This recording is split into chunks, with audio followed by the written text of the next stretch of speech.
ਵਾਹਿਗੁਰੂ ਜੀ ਕਾ ਖਾਲਸਾ ਵਾਹਿਗੁਰੂ ਜੀ ਕੀ ਫਤਿਹ।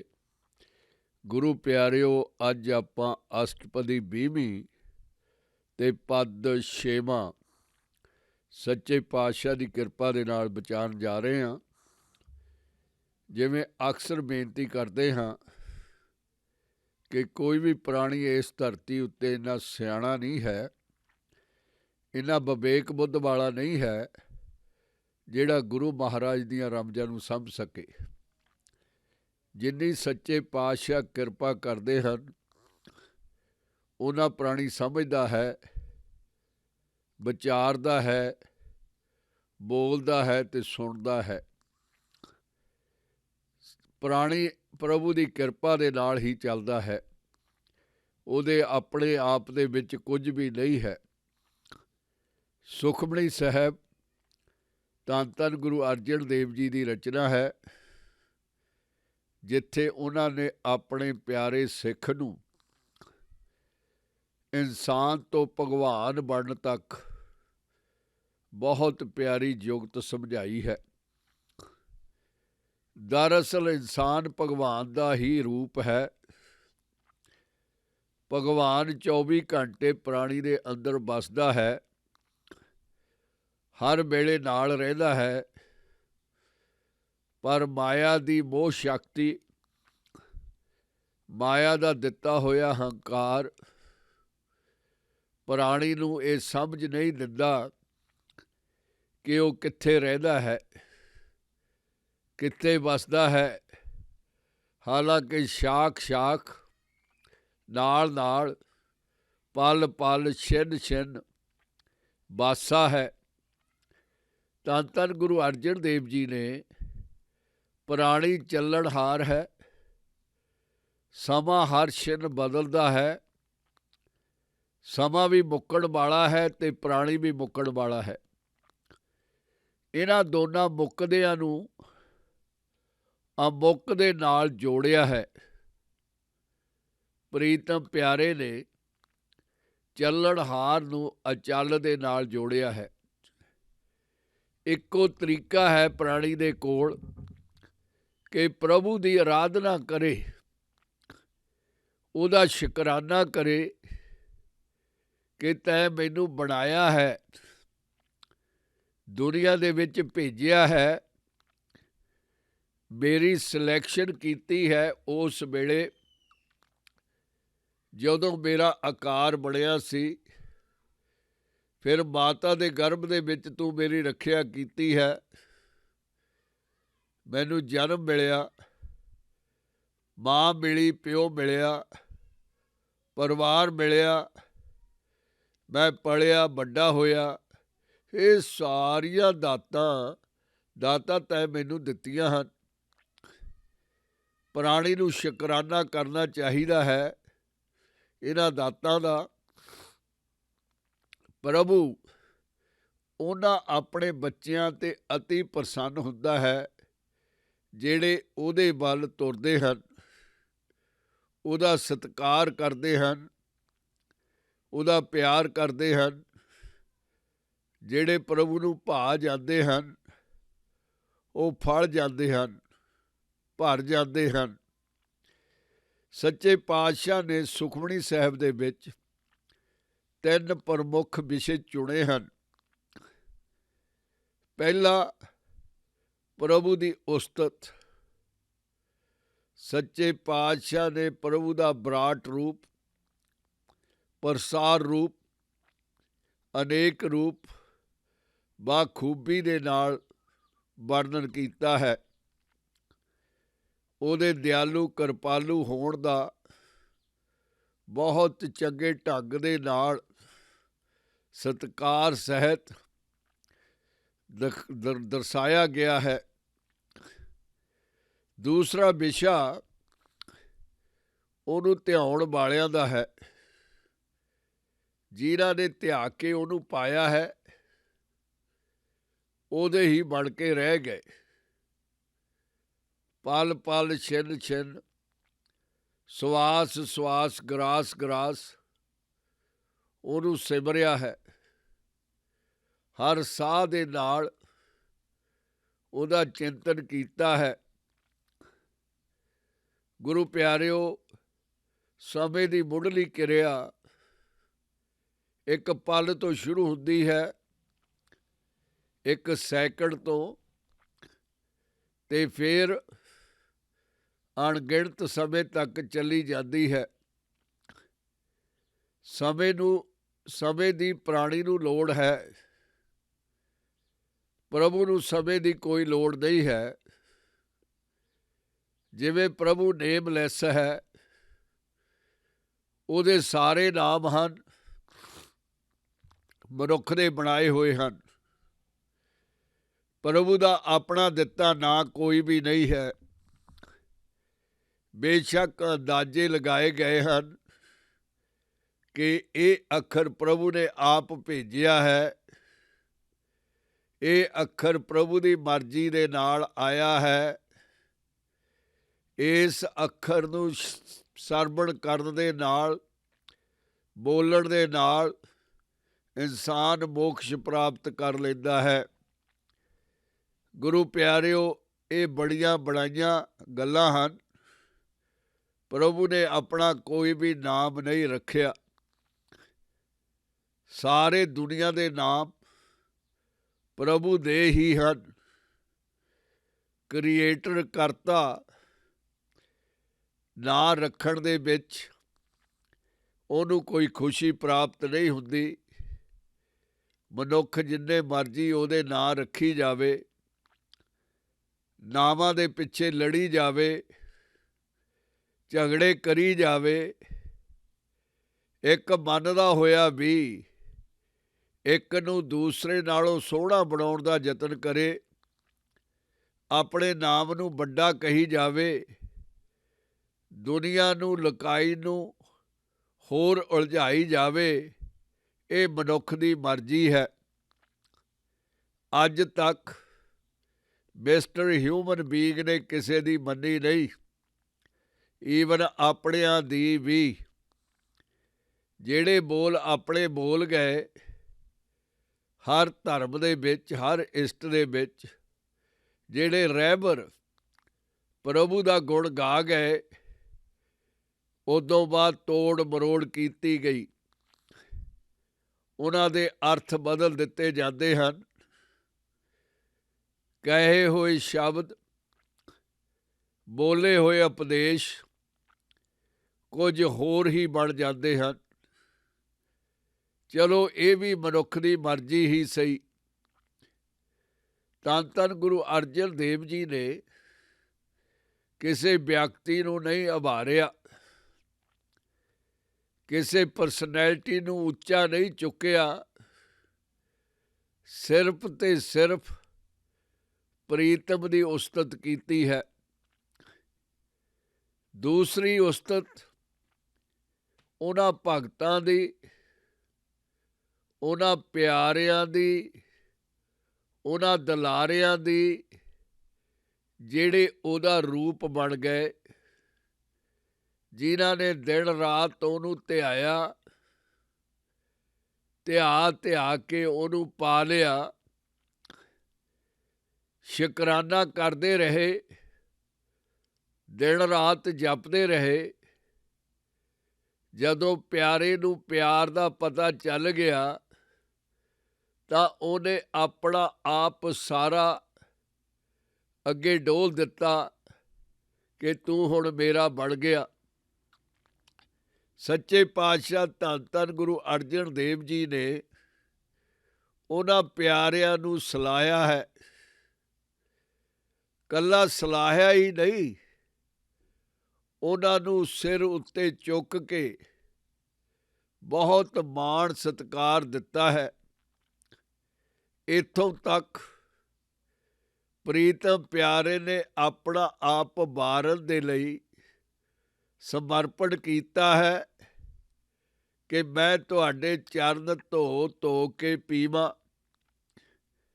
ਮੇਰਾ ਜੀਵਨ ਤੁਹਾਡੇ ਚਰਨਾਂ ਦੇ ਵਿੱਚ ਗੁਜ਼ਰੇ। ਤੀਸਰਾ ਵਿਸ਼ਾ ਗੁਰੂ ਪਿਆਰਿਓ ਉਹਨਾਂ ਨਿੰਦਕਾਂ ਦਾ ਹੈ, ਚੁਗਲਖੋਰਾਂ ਦਾ ਹੈ, ਉਹਨਾਂ ਹਰਨਾਕਸ਼ਾਂ ਦਾ ਹੈ, ਉਹਨਾਂ ਦਾ ਭਾਗੋਆਂ ਦਾ, ਜਿਨ੍ਹਾਂ ਨੇ ਮਨੁੱਖਤਾ ਨੂੰ ਕਸਾਈ ਦੀ ਤਰ੍ਹਾਂ ਕੋਸਿਆ ਹੈ, ਛਲਿਆ ਹੈ, ਪਿਆਰਿਆਂ ਨੂੰ ਜਲੀਲ ਕੀਤਾ ਹੈ, ਭੰਡਿਆ ਹੈ। ਕਮਲੇ, ਸਿੱਧਰੇ, ਝੱਲੇ, ਬੇਤਾਲੇ, ਭੂਤ ਨੇ ਕਹਿ ਕੇ ਉਹਨਾਂ ਦੀ ਭੰਡੀ ਕੀਤੀ ਹੈ। ਗੁਰੂ ਸਾਹਿਬ ਚੁੱਪ ਨਹੀਂ ਰਹੇ, ਉਹਨਾਂ ਦਾ ਢੁਕਵਾਂ ਥਾਂ ਦਰਸਾਇਆ ਹੈ ਕਿ ਤੁਸੀਂ ਮੁਰਦੇ ਹੋ। ਮੁਰਦੇ ਦੇ ਵਿੱਚ ਜਾਨ ਨਹੀਂ ਹੁੰਦੀ, ਸੜਦਾ ਰਹਿੰਦਾ ਹੈ।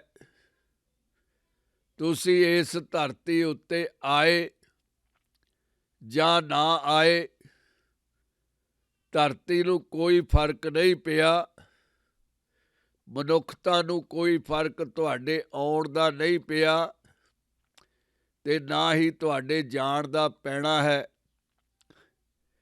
ਸੰਤਨ ਦੋਖੀ, ਸੰਤਨ ਨਿੰਦਕ, ਸੱਚੇ ਪਾਤਸ਼ਾਹ ਨੇ ਪੂਰੀ ਤਰ੍ਹਾਂ ਉਹਨਾਂ ਨੂੰ ਕੋਸਿਆ ਹੈ। ਗੁਰੂ ਪਿਆਰਿਓ, ਸੱਚੇ ਪਾਤਸ਼ਾਹ ਨੇ 24 ਅਸ਼ਟਪਦੀਆਂ ਦੀ ਰਚਨਾ ਕੀਤੀ ਹੈ। ਇੱਕ ਅਸ਼ਟਪਦੀ ਦੇ 8 ਭਾਗ ਹਨ, ਜਿਨ੍ਹਾਂ ਦਾ ਨਾਮ ਸੱਚੇ ਪਾਤਸ਼ਾਹ ਨੇ ਅਸ਼ਟਪਦੀ ਪੱਦਾਂ ਵਾਲੀ ਰੱਖਿਆ ਹੈ। 24,000 ਅੱਖਰਾਂ ਦੀ ਤਕਰੀਬਨ ਵਰਤੋਂ ਕੀਤੀ ਹੈ। ਹਰ ਅਸ਼ਟਪਦੀ ਦੇ 8 ਪਦ, ਇੱਕ ਪਦ ਇੱਕ ਪਹਿਰ ਸਮਾਨ ਹੈ। ਪੁਰਾਣੇ ਸਮਿਆਂ ਦੇ ਵਿੱਚ 8 ਪਹਿਰ ਕਰਕੇ ਸਮੇਂ ਨੂੰ ਮਿਣਿਆ ਜਾਂਦਾ ਸੀ। ਘੜੀਆਂ ਨਹੀਂ ਬੜੀਆਂ ਸਨ, ਸਿਰਫ ਤਾਰਿਆਂ ਦੀਆਂ ਦਿਸ਼ਾਵਾਂ ਦੇਖ ਕੇ ਸਮੇਂ ਦਾ ਅੰਦਾਜ਼ਾ ਲਗਾਇਆ ਜਾਂਦਾ ਸੀ। ਪਹਿਲਾ ਪਹਿਰ, ਦੂਜਾ ਪਹਿਰ, ਤੀਜਾ ਪਹਿਰ, ਇਸ ਤਰ੍ਹਾਂ 8 ਪਹਿਰ ਸਮੇਂ ਦੇ ਮੰਨੇ ਜਾਂਦੇ ਸਨ। ਸੱਚੇ ਪਾਤਸ਼ਾਹ ਨੇ ਹਰ ਇੱਕ ਪਹਿਰ ਇੱਕ ਪਦ ਅਸ਼ਟਪਦੀ ਦਾ ਸੁਮੇਲ ਦੇ ਲਈ ਵਰਤਿਆ ਹੈ। ਦੂਸਰੇ ਪਾਸੇ ਇਨਸਾਨ ਸਾਹਾਂ ਉੱਤੇ ਜਿਉਂਦਾ ਹੈ, ਸਾਹ ਅੰਦਰ ਜਾਂਦਾ ਹੈ, ਬਾਹਰ ਆਉਂਦਾ ਹੈ। ਬੇਸ਼ੱਕ ਉਹਦੀ ਜ਼ਿੰਦਗੀ ਦੇ 9 ਮਹੀਨੇ ਤਕਰੀਬਨ ਸਾਹਾਂ ਤੋਂ ਵਾਂਝੇ ਹੁੰਦੇ ਹਨ। ਉਸ ਸਮੇਂ ਪ੍ਰਾਣੀ ਸਵਾਸ ਨਹੀਂ ਲੈਂਦਾ, ਮਾਤਾ ਦੇ ਸਵਾਸਾਂ ਉੱਤੇ ਜਿੰਦਾ ਰਹਿੰਦਾ ਹੈ। ਆਕਸੀਜਨ ਦੀ ਕਿਰਿਆ ਪ੍ਰਕਿਰਿਆ ਮਾਤਾ ਦੀ ਆਕਸੀਜਨ ਦੇ ਨਾਲ ਹੀ ਚੱਲਦੀ ਹੈ।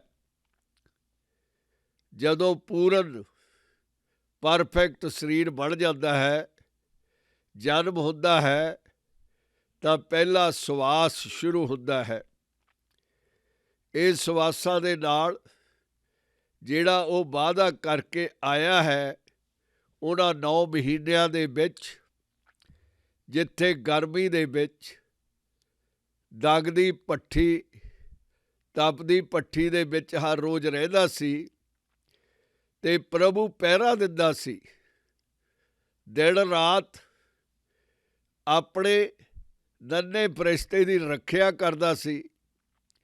ਉਸ ਵੇਲੇ ਨੰਨੇ ਫਰਿਸ਼ਤੇ ਨੇ ਸਿਰ ਮਾਰ ਕੇ ਹਾਮੀ ਭਰੀ ਕਿ ਮੈਂ ਤੇਰਾ ਗੁਣ ਗਾਵਾਂਗਾ, ਤੈਨੂੰ ਯਾਦ ਰੱਖਾਂਗਾ। ਪਰ ਜਦੋਂ ਜਨਮ ਹੋ ਗਿਆ, ਭੈਣ ਭਾਈ, ਮਾਂ ਬਾਪ, ਦੁਨੀਆ ਸੰਗੀ ਸਾਰੇ ਮਿਲ ਪਏ, ਮਾਇਆ ਦੀ ਪਹਿਚਾਣ ਹੋ ਗਈ। ਫਿਰ ਤੂੰ ਕੌਣ ਤੇ ਮੈਂ ਕੌਣ ਭੁੱਲ ਗਿਆ ਅਣਜਾਣਪਣੇ ਦੇ ਵਿੱਚ। ਕਸੂਰ ਨਹੀਂ ਹੈ, ਹਰ ਕਿਸੇ ਦੇ ਨਾਲ ਇਸੇ ਤਰ੍ਹਾਂ ਹੀ ਵਾਪਰਦਾ ਹੈ। ਪ੍ਰਭੂ ਪਿਆਰੇ ਨੇ ਸੁੰਦਰ ਮਨ ਮੋਹਣੀ ਮਾਇਆ ਪੈਦਾ ਕੀਤੀ ਹੈ, ਜਿਹੜੀ ਹਰ ਕਿਸੇ ਨੂੰ ਛੜ ਲੈਂਦੀ ਹੈ। ਕੋਈ ਵੀ ਨਹੀਂ ਬਚਦਾ, ਨੂੜ ਲੈਂਦੀ ਹੈ ਆਪਣੇ ਛਲ ਦੇ ਸੰਗਲਾਂ ਦੇ ਵਿੱਚ। ਪ੍ਰਾਣੀ ਸਮਝਦਾ ਹੈ ਕਿ ਸਭ ਕੁਝ ਠੀਕ ਹੈ, ਬੰਨਿਆ ਹੋਇਆ ਵੀ ਚੰਗਾ ਚੰਗਾ ਕਹੀ ਜਾਂਦਾ ਹੈ, ਨੂੜਿਆ ਹੋਇਆ ਵੀ ਦਰਦ ਮਹਿਸੂਸ ਨਹੀਂ ਕਰਦਾ।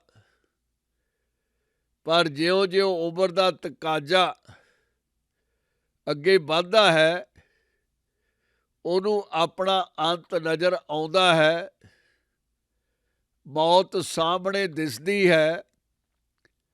ਸੰਗੀ ਤੁਰਦੇ ਵੇਖਦਾ ਹੈ, ਫਿਰ ਮਹਿਸੂਸ ਕਰਦਾ ਹੈ ਕਿ ਮੈਨੂੰ ਵੀ ਜਾਣਾ ਪਵੇਗਾ।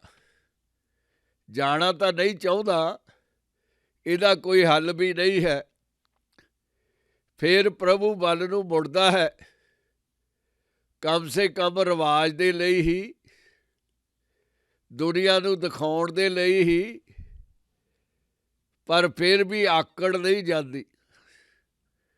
ਗੁਰੂ ਪਿਆਰਿਓ, ਆਕੜ ਨੂੰ ਨਾਲ ਲੈ ਕੇ ਪ੍ਰਭੂ ਦੇ ਅੱਗੇ ਜਾਣਾ ਇੱਕ ਰਿਵਾਜ ਬਣਾ ਕੇ ਬਾਕੀ ਦਾ ਜੀਵਨ ਕੱਢ ਲੈਂਦਾ ਹੈ। ਪਰ ਬਿਰਲਿਆਂ ਉੱਤੇ ਕਿਰਪਾ ਹੋ ਜਾਂਦੀ ਹੈ। ਜਿਸ ਤਰ੍ਹਾਂ 70 ਤੋਂ ਉੱਤੇ ਉਮਰ ਬੀਤ ਜਾਣ ਬਾਅਦ ਧੰਨ ਧੰਨ ਗੁਰੂ ਅਮਰਦਾਸ ਜੀ ਉੱਤੇ ਹੋਈ ਸੀ, ਇਸ ਤਰ੍ਹਾਂ ਉਮਰ ਦਾ ਕੋਈ ਤਕਾਜ਼ਾ ਨਹੀਂ ਹੈ। ਪਾਤਸ਼ਾਹ ਕਹਿੰਦੇ ਹਨ, ਫਰਮਾਉਂਦੇ ਹਨ, mister human being, you never late. ਤੂੰ ਕਦੇ ਲੇਟ ਹੁੰਦਾ ਹੀ ਨਹੀਂ। ਉਹ ਤਾਂ ਉਡੀਕ ਰਿਹਾ, ਤੂੰ ਉਹ ਤੋਂ ਉਡੀਕ ਥੋੜ੍ਹੀ ਕਰਵਾ ਲੈ, ਜ਼ਿਆਦਾ ਕਰਵਾ ਲੈ। ਉਹ ਤੇਰਾ ਰਾਹ ਛੱਡ ਕੇ ਜਾਣ ਵਾਲਾ ਨਹੀਂ। ਤੇਰੀ ਜ਼ਿੰਦਗੀ ਦੇ ਆਖਰੀ ਸਵਾਸ ਤੱਕ ਉਹ ਪਿਆਰਾ ਪ੍ਰਭੂ ਤੈਨੂੰ ਉਡੀਕਦਾ ਹੀ ਰਹੇਗਾ। ਇਹ ਤੇਰੀ ਬੇਸਮਝੀ ਹੈ ਕਿ ਤੂੰ ਉਹ ਤੋਂ ਕਿੰਨੀ ਉਡੀਕ ਕਰਵਾਉਂਦਾ ਹੈ। ਤੂੰ ਬੇਸ਼ੱਕ ਲੇਟ ਹੋਈ ਜਾਵੇ, ਪਰ ਉਹ ਉਡੀਕੂਗਾ, ਤੇਰਾ ਇੰਤਜ਼ਾਰ ਕਰਦਾ ਰਹੇਗਾ। ਇਸ ਪਦ ਦੇ ਵਿੱਚ ਗੁਰੂ ਪਿਆਰਿਓ ਉਹ ਅਵਸਥਾ ਦਰਸਾਈ ਹੈ ਧੰਨ ਧੰਨ ਗੁਰੂ ਅਰਜਨ ਦੇਵ ਜੀ ਨੇ, ਜਦੋਂ ਇਨਸਾਨ ਦੁਨੀਆ ਤੋਂ ਅਲੱਗ ਹੋ ਜਾਂਦਾ ਹੈ, ਮਾਇਆ ਦੀ ਬਣਾਈ ਹੋਈ ਦੁਨੀਆ ਤੋਂ, ਮਾਇਆ ਦੀ ਉਲਝਾਈ ਹੋਈ ਦੁਨੀਆ ਤੋਂ ਵੱਖਰਾ ਤੌਰ ਤਰੀਕਾ ਅਪਣਾ ਲੈਂਦਾ ਹੈ। ਉਸ ਦਿਸ਼ਾ ਦੀ, ਉਸ ਅਵਸਥਾ ਦੀ ਪ੍ਰੀਤਮ ਪਿਆਰੇ ਨੇ ਵਿਆਖਿਆ ਕੀਤੀ ਹੈ।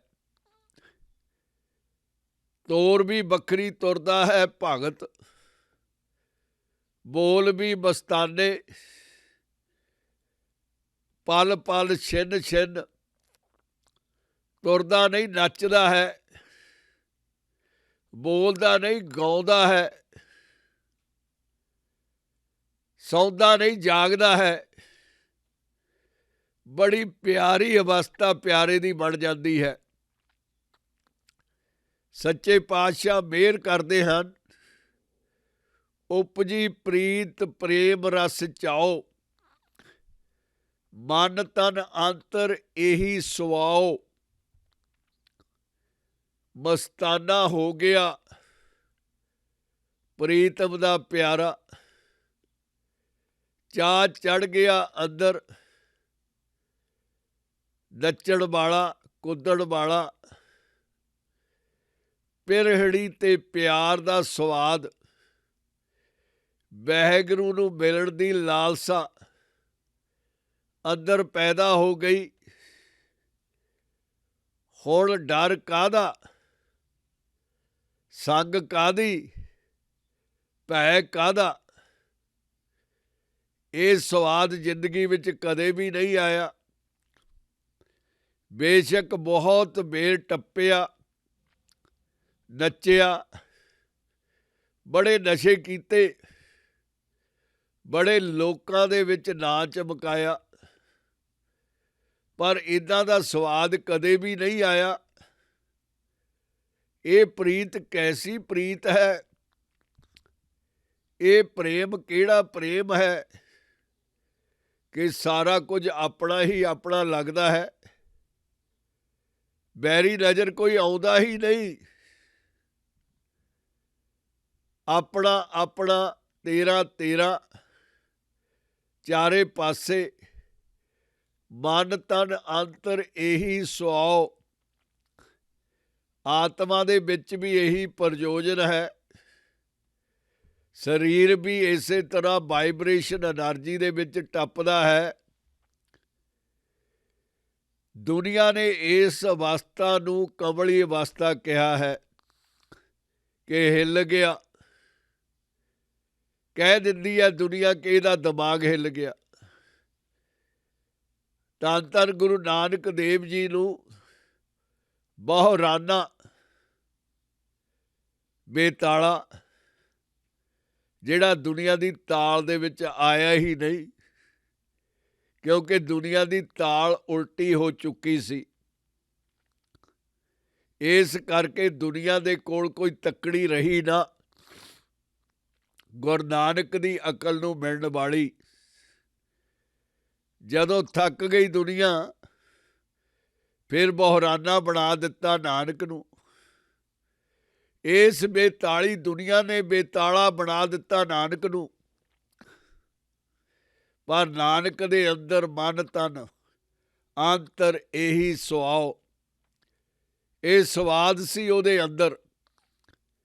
ਇਹੀ ਅਲਾਹੀ એનર્ਜੀ, ਤਪ ਤੇਜ ਪ੍ਰਭੂ ਦਾ। ਗੁਰੂ ਪਿਆਰਿਓ, ਦਰਿਆਵੀ ਜੀਵਨ ਦੇ ਵਿੱਚ ਜਦੋਂ ਪੰਜਾਬ ਦੇ ਵਿੱਚ ਕਿਸੇ ਦੇ ਘਰੇ ਕੋਈ ਪ੍ਰਾਹੁਣਾ ਆ ਜਾਵੇ, ਗੈਸਟ,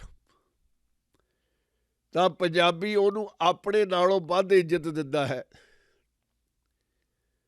ਪੰਜਾਬੀ ਦੇ ਦਿਲ ਦੇ ਵਿੱਚ ਹੁੰਦਾ ਮੈਂ ਇਹਨੂੰ ਕਿੱਥੇ ਬਿਠਾਵਾਂ, ਪਲਕਾਂ ਦੇ ਉੱਤੇ ਬਿਠਾ ਲਵਾਂ। ਜੋ ਕੁਝ ਵੀ ਹੈ ਮੈਂ ਇਸ ਗੈਸਟ ਦੇ ਉੱਤੇ, ਇਸ ਪ੍ਰਾਹੁਣੇ ਉੱਤੇ ਕੁਰਬਾਨ ਕਰ ਦੇਵਾਂ। ਇਹ ਸੁਭਾਅ ਹੈ। ਜਦੋਂ ਮਨ ਦੇ ਅੰਦਰ ਅਸਲੀ ਪ੍ਰਾਹੁਣਾ ਆਉਂਦਾ ਹੈ ਤੇ ਮਨ ਚੁੱਕਿਆ ਚੁੱਕਿਆ, ਉੜਦਾ ਉੜਦਾ ਨਜ਼ਰ ਆਉਂਦਾ ਹੈ ਕਿ ਪ੍ਰਭੂ ਆਇਆ, ਮੈਂ ਇਹਨੂੰ ਕਿੱਥੇ ਬਿਠਾਵਾਂ। ਨੇਤਰੋਂ ਪੇਕ ਦਰਸ਼ ਸੁਖ ਹੋਏ, ਮਨ ਬਿਕਸੈ ਸਾਧ ਚਰਨ ਧੋਏ। ਅੱਖੀਆਂ ਦੇਖ ਕੇ ਪ੍ਰਸੰਨ ਹੋ ਗਈਆਂ, ਆਰਾਮ ਮਿਲ ਗਿਆ ਉਹਨਾਂ ਨਜ਼ਰਾਂ ਨੂੰ ਜਿਨ੍ਹਾਂ ਨੇ ਉਹਨੂੰ ਤੱਕ ਲਿਆ, ਜਿਹਨੇ ਉਹ ਬਣਾਈਆਂ ਸਨ। ਪਰ ਉਹਦੇ ਆਪ ਦੇ ਉਹ ਨੈਣ ਨਹੀਂ ਹਨ। ਇਹੀ ਨੈਣ ਉਹਦੇ ਹਨ। ਉਹਦੇ ਬਣਾਏ ਹੋਏ ਨੈਣ ਉਹਨੂੰ ਹੀ ਤੱਕ ਕੇ ਮਸਤਾਨੇ ਹੋ ਰਹੇ ਹਨ। ਸੁੱਖ ਮਿਲ ਰਿਹਾ ਹੈ ਅਲਾਹੀ। ਪਿਆਰਿਆਂ ਦੇ ਚਰਨ ਧੋ ਧੋ ਕੇ ਮਨ ਪ੍ਰਸੰਨ ਹੋ ਗਿਆ। ਆਤਮਾ ਟੱਪਦੀ ਹੈ, ਗੁਣ ਗਣਾਉਂਦੀ ਹੈ। ਸਾਧੂਆਂ ਦੇ ਚਰਨ ਧੋ ਕੇ, ਪਿਆਰਿਆਂ ਦੇ, ਉਹਨਾਂ ਦੇ ਚਰਨਾਂ ਦੀ ਧੂੜ ਸਾਫ਼ ਕਰਕੇ, ਭਗਤ ਜਨਾ ਕੈ ਮਨ ਤਨ ਰੰਗ, ਜਿਹੜੇ ਜਨ ਨੇ, ਦਾਸ ਨੇ, ਭਗਤ ਨੇ, ਉਹ ਰੰਗੇ ਹੋਏ ਹਨ ਪ੍ਰੀਤ ਦੇ ਵਿੱਚ। ਉਹਨਾਂ ਦੇ ਅੰਦਰ ਪ੍ਰਭੂ ਦੀ ਪ੍ਰੀਤ ਹੈ, ਪ੍ਰਭੂ ਦਾ ਰੰਗ ਚੜ੍ਹ ਗਿਆ ਹੈ। ਬਿਰਲਾ ਕੋ ਪਾਵੇ ਸੰਗ, ਕਿਸੇ ਕਿਸੇ ਨੂੰ, ਟਾਵੇਂ ਟਾਵੇਂ ਨੂੰ ਇਹ ਸੰਗਤ ਪ੍ਰਾਪਤ ਹੁੰਦੀ ਹੈ। ਨਹੀਂ ਤਾਂ ਵੇਸਲੇ ਰਹਿ ਜਾਂਦੇ ਹਨ ਬਹੁਤ ਸਾਰੇ, ਸੋਚਾਂ ਦੇ ਵਿੱਚ ਡੁੱਬੇ, ਕਾਮ ਕ੍ਰੋਧ ਲੋਭ ਮੋਹ ਹੰਕਾਰ ਦੇ ਹੋ ਸਤਾਏ ਹੋਏ ਚਲੇ ਜਾਂਦੇ ਹਨ ਜੀਵਨ ਬਤੀਤ ਕਰਕੇ, ਪਰ ਸੰਗ ਨਹੀਂ ਪ੍ਰਾਪਤ ਹੁੰਦਾ ਉਹਨਾਂ ਪੁਰਸ਼ਾਂ ਦਾ ਜਿਹਨੇ ਉਹਨੂੰ ਪਾ ਲਿਆ। ਏਕ ਬਸਤ ਦੀਜੈ ਕਰ ਮਇਆ, ਮਿਹਰਬਾਨੀ ਕਰਕੇ ਇੱਕ ਚੀਜ਼ ਦੇ ਦੇ, ਮੇਰੀ ਕੋਈ ਹੋਰ ਚਾਹਤ ਨਹੀਂ ਹੈ। ਮੇਰੇ ਪਿਆਰੇ, ਮੈਂ ਬਹੁਤਾ ਕੁਝ ਮੰਗਦਾ ਨਹੀਂ, ਇੱਕੋ ਹੀ ਅਰਜ਼ ਹੈ, ਗੁਜ਼ਾਰਿਸ਼ ਹੈ, ਤੇਰੇ ਚਰਨਾਂ ਦੇ ਵਿੱਚ ਦਾਸਰੇ ਦੀ ਗੁਰ ਪ੍ਰਸਾਦ ਨਾਮ ਜਪ ਲਿਆ। ਤੇਰੀ ਕਿਰਪਾ ਨਾਲ ਤੇਰਾ ਨਾਂ ਲੈ ਸਕਾਂ। ਇੱਕ ਫਰਿਆਦ ਇਸ ਪਾਪੀ ਦੀ ਮੰਨ ਲੈ।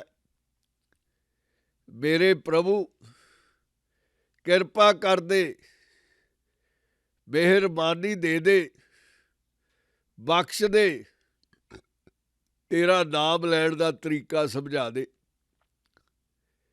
ਉਹਨਾਂ ਵਾਂਗੂ ਜਿਹੜੇ ਇਸ ਧਰਤੀ ਦੇ ਲੋਕਾਂ ਤੋਂ ਵੱਖਰੇ ਹੋ ਚੁੱਕੇ ਹਨ, ਜਿਨ੍ਹਾਂ ਨੂੰ ਖੁਮਾਰੀ ਚੜ੍ਹ ਗਈ, ਲੱਭਦੇ ਨਹੀਂ ਫਿਰਦੇ ਬਣਾਵਟੀ ਖੁਮਾਰੀਆਂ ਨੂੰ, ਅਸਲੀ ਮਿਲ ਗਈ ਜਿਹੜੀ ਸਰੀਰ ਦੇ ਵਿੱਚ ਪ੍ਰਵੇਸ਼ ਨਹੀਂ ਹੁੰਦੀ, ਸਿੱਧੀ ਮਨ ਦੇ ਵਿੱਚ ਜਾਂਦੀ ਹੈ। ਏਕ ਬਸਤ ਦੀਜੈ ਕਰ ਮਇਆ, ਗੁਰ ਪ੍ਰਸਾਦ ਨਾਮ ਜਪ ਲਿਆ। ਤਾਂ ਕਿ ਉਪਮਾ ਕਹੀ ਨਾ ਜਾਏ, ਨਾਨਕ ਰਿਹਾ ਸਰਬ ਸਮਾਏ। ਕੌਣ ਕਰੂਗਾ ਪ੍ਰਭੂ ਦੀ ਉਸਤਤ,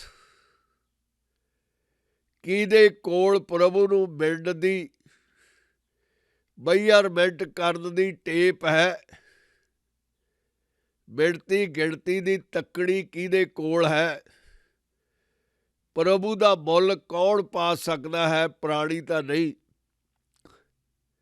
ਉਹਦੇ ਬਰਾਬਰ ਦਾ ਹੀ ਪਾਵੇਗਾ,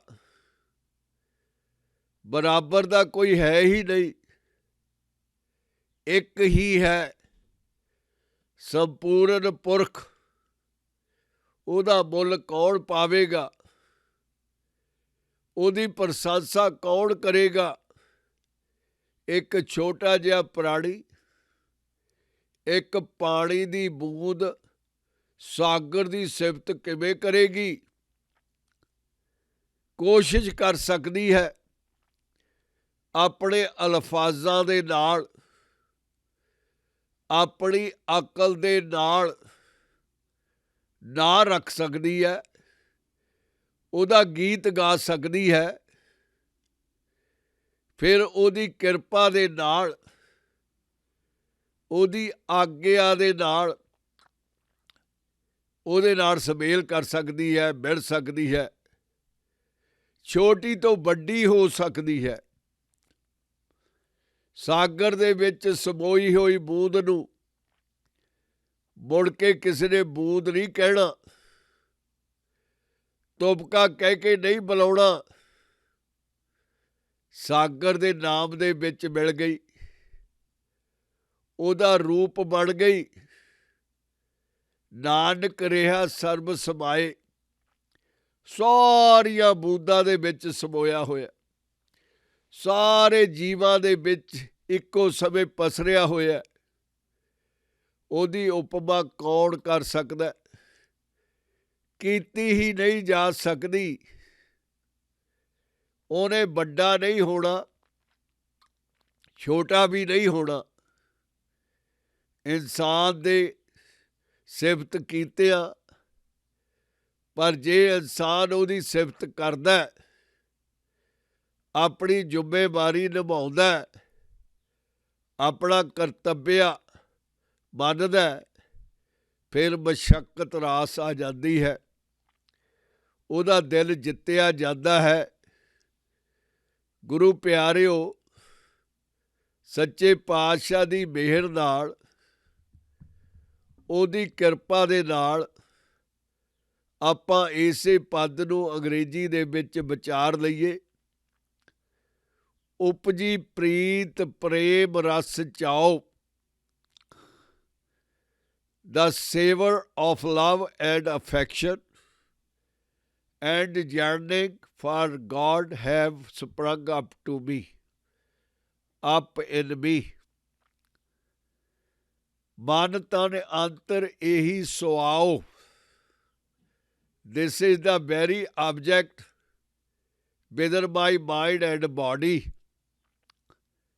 ਨੇਤਰੋ ਪੇਕ ਦਰਸ ਸੁਖ ਹੋਏ।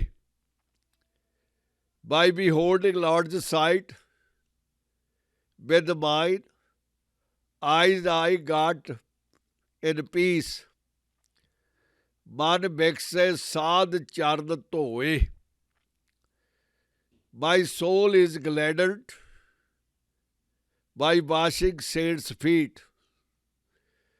ਭਗਤ ਜਨਾ ਕੇ ਮਨ ਤਨ ਰੰਗ।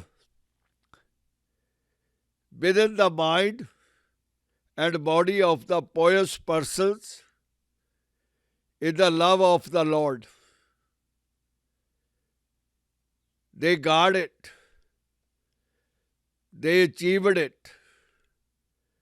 Birla ko pave sang.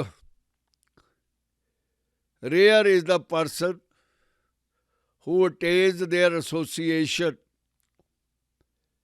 एक बस्त दीजै कर मेया. Mercifully, O my Lord, grant me one thing, that's my Guru's grace I may repent thy name, repeat thy name, remember thy name. Only one request I do,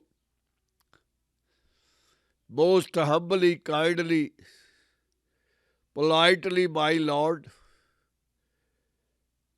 give me only one thing I ever asked you, how to remember you, how to recite you, how to meditate on you, ताकि उपमा कही न जाए, नानक रहा SERB समाए. His praise cannot be expressed. Nanak, the Lord is contained among us all. Nobody can praise him. Nobody can put a price on God.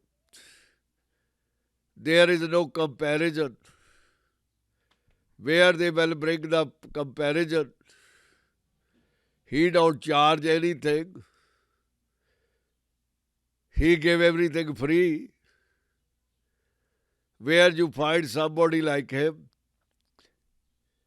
who give all the time free, because he is everywhere. He is in every soul. ਗੁਰੂ ਪਿਆਰਿਓ, ਸੰਖੇਪ ਦੇ ਵਿੱਚ 6ਵੇਂ ਪਦ ਦੇ ਵਿੱਚ ਪਾਤਸ਼ਾਹ ਉਸ ਅਵਸਥਾ ਦਰਸਾਉਂਦੇ ਹਨ ਪ੍ਰਭੂ ਨੂੰ ਪਿਆਰ ਕਰਨ ਵਾਲਿਆਂ ਦੀ। ਜਦੋਂ ਪ੍ਰਭੂ ਤੇ ਪ੍ਰਾਣੀ ਇੱਕ ਹੋ ਜਾਂਦੇ ਹਨ,